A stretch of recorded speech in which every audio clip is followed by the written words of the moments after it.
Bonjour et j'espère que vous allez très bien. Dans cette vidéo, nous allons réaliser nos formes de gazoduc, mais ça va se faire en plusieurs vidéos parce que il y a des choses, ça va devenir un peu plus complexe au fur et à mesure. Si je le fais en une seule vidéo, ça risquera de durer 1 heure. Je vais les séparer. Alors, pour les paramètres, vous pouvez voir la taille que ça fait, comme vous le voyez.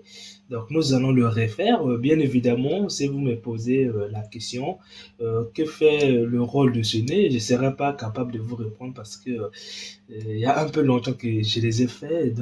Je sais seulement, la méthode reste en tête, mais vraiment la présentation, ce n'est plus dans la tête. Donc ici, par exemple, vous allez avoir la hauteur, comme vous le voyez, au fur et à mesure que je fais, vous allez avoir la hauteur. Ici, vous allez avoir le rayon, vous pouvez agrandir, comme vous le voyez, pas besoin de paramétrer ici, ici, non. Il suffit d'agrandir et puis et tout souvent s'agrandir. Il y a encore d'autres, par exemple, c'est ce qui permet d'augmenter ici, comme vous le voyez, mais il y en a vraiment beaucoup. J'ai pas voulu faire tout sortir ici, vous voyez, il y en a beaucoup déjà. Donc, pour cela, on va le refaire. Vraiment, si vous comprenez cette vidéo, c'est comme si vous allez acquérir beaucoup de choses parce que ça va devenir un peu compliqué avec le temps, mais vous pouvez revoir cette vidéo autant de fois que vous voulez pour apprendre un peu des astuces. Donc, pour cela, nous allons pas travailler avec cet objet, mais plutôt avec des courbes. Donc, on va venir ici prendre une courbe comme ça. Bien évidemment, on ne va pas s'en servir pour l'instant, donc on peut même le supprimer, donc ça ne sera pas vraiment important pour l'instant. Alors, pour ce faire, vous allez venir créer une ligne. Moi, je travaille qu'avec le courbe pour faciliter la vie avec la modélisation sur les géométries nodes. Donc voilà pourquoi vous allez me voir souvent travailler avec des courbes. Donc, je vais prendre une ligne pour créer un rectangle. Je vais pas. Donc, ça, c'est quoi ça? Je vais prendre une ligne. Je vais pas prendre un rectangle pour créer un rectangle. Non, je vais prendre simplement une ligne pour avoir totalement le contrôle sur mon rectangle. Donc, pour cela, on va pas le diriger vers Z, mais plutôt vers Y. Donc, on va mettre ici 0. On va mettre ici 1. Là. Si je mets G comme ça, vous voyez très bien. Maintenant, ce qui sera compliqué, c'est le fait de manipuler les valeurs séparément. Ça va devenir un peu fatigant. Donc, pour ce faire, vous allez venir prendre le nœud qu'on appelle combine ici. Combine. Et vous allez prendre, on va le manipuler par une seule valeur. Donc, on prend value et on met ça sur Y. Et vous reliez là. Si vous le mettez comme ça, alors vous n'avez plus de ligne, quelle que soit la valeur ici. C'est parce que les deux partent dans le même sens. Il faut que l'autre part dans le sens contraire. Donc, pour ce faire, vous allez le multiplier par -1 pour que ça parte dans le sens contraire. Donc, multiplication par -1. Et là, je peux manipuler ça avec une seule valeur facilement. Je vais fermer ça. Je vais mettre comme ça. Ça aussi, je vais le faire comme ça. Je préfère, moi, c'est souvent les nœuds mathématiques que je ferme parce que ça sert pas à rien de le voir. Ça sert à rien de le voir. Alors, une fois qu'on a fait, on va créer un rectangle. Donc, vous venez ici prendre un rectangle. Donc, notre cube, on va faire ça à partir d'un rectangle. Vous prenez le nœud qu'on appelle curve to mesh pour créer maintenant votre rectangle en mesh. Paf, vous avez votre rectangle. On va le fermer. Cliquez ici. Et on va diminuer un peu la hauteur, c'est trop. Ok. Alors, une fois que on a fait, ce que maintenant nous allons faire ici, c'est de mettre un peu de poteau de part et d'autre, donc ici et de l'autre côté. Donc c'est ce que nous allons faire ici. Alors, pour des poteaux, on va passer ça. Donc, on va passer en wireframe pour que je vous explique un peu le principe. Donc, vous allez venir dans Mesh, vous prenez Joint Geometry et vous prenez votre courbe ici, vous mettez là. Donc, on va poser les poteaux non sur les coins de cet objet, mais plutôt sur les coins de la courbe. Voilà pourquoi je vous disais de ne pas utiliser ici cube parce qu'on n'avait pas la possibilité de le faire avec les cubes. Alors, on va faire en sorte d'utiliser à peu près la même courbe en fait. Ces courbes on va pas utiliser cette courbe parce que ça risquerait de nous placer les objets textuellement sur ce coin. Or, nous, on veut que ça soit à l'intérieur et non textuellement sur ce coin. Donc, pour ce faire, vous allez le dupliquer. Donc, on va pas, bon, on va créer une autre ligne ici. Donc, vous prenez une autre ligne comme ça. Cette ligne qu'on va créer va partager les mêmes paramètres avec cette ligne. Donc, on va pas mettre les paramètres ici, mais plutôt les additionner pour avoir aussi le contrôle. Donc, pour cela, on va faire ici, faire les paramètres de cette ligne, comme ça, et comme ça. Comme ça, cette ligne aura aussi ses propres paramètres, mais le problème est seulement qu'on veut que la ligne qu'on a créée ici et la ligne que vous voyez simplement ici puissent, en fait, on veut que ça puisse partager les mêmes paramètres. Cette ligne va recevoir un peu des paramètres supplémentaires pour le personnaliser. Alors, pour cela, il suffit d'additionner les paramètres de cette ligne et les paramètres de cette ligne. Donc, les lignes sont là. Donc, on va les additionner en prenant le nœud qu'on appelle le mathématique. Ici, puisque ce sont des vecteurs, on va prendre math vecteur. On va prendre cette ligne comme ça. Vous venez ici, vous reprenez encore le nœud math vecteur pour celui d'en bas. Vous mettez comme ça. Et là, vous mettez ici pour voir comment réagit la ligne qu'on vient de créer. Donc, pour mieux le voir, je vais essayer de le déplacer. Donc, je vais prendre ici le nœud qu'on appelle ici cette position. Je vais mettre comme ça. Je vais le déplacer en haut, ici. Vous voyez très bien. Donc, ici, je vais mettre à 0 d'abord. Vous remarquez bien que si j'allonge ici les deux s'allongent, mais je peux venir allonger l'autre aussi, mais tout comme je peux revenir, ils vont toujours s'allonger en même temps. Donc j'espère que vous voyez un peu ce que je voulais dire lorsque je les ai additionnés.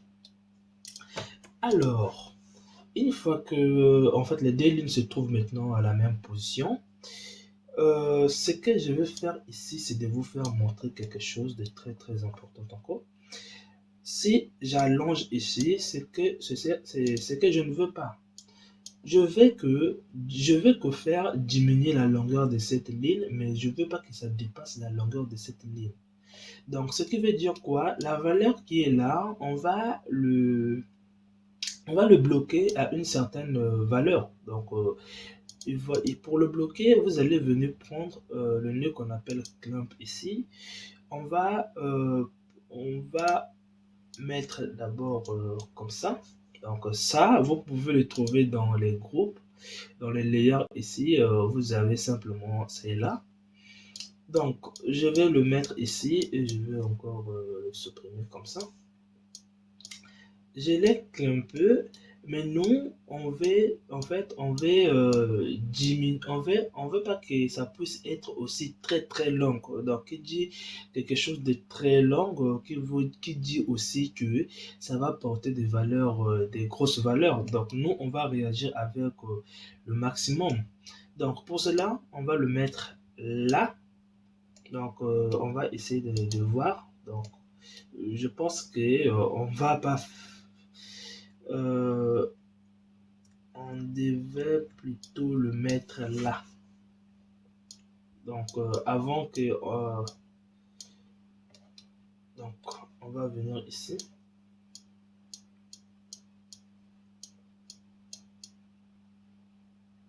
Comme ça. En fait, toute cette longueur que nous voyons ici, c'est ce qui est là. Donc c'est ça que nous allons bloquer. Donc pour ce faire, on va faire quelque chose. On va faire quelque chose. Ici, en train de voir, je ne vais pas utiliser beaucoup de nœuds. Donc, on va voir ici. Bon, bref, on va faire quelque chose. Vous allez prendre le nœud qu'on appelle ici sépare XY. Vous mettez encore ici sépare XY. Et maintenant, nous, ce que nous allons bloquer, donc on va mettre, parce que on réagit sur Y, souvent sur Y, comme vous voyez ici. Donc, c'est Y que nous allons mettre là. Donc, nous allons bloquer Y. On va mettre ici en bloc. On fait encore ici en bloc. Et on ne veut pas que ça puisse dépasser la longueur que nous sommes en train de saisir là. Donc, vous allez mettre ici maximum. Vous allez encore mettre ici maximum. Donc là, c'est moins 1 maximum. Maintenant, là, on voit que la courbe est partie un peu en vrac. Donc, pour le faire revenir un peu à la position normale, il suffit de le combiner. Donc, le combiner, c'est ce qu'on vient de faire. Donc, vous allez venir dans vecteur et vous prenez combine x, y ici. Vous mettez encore là. Et là, toujours sur y. Et là, on peut maintenant mettre les valeurs ici.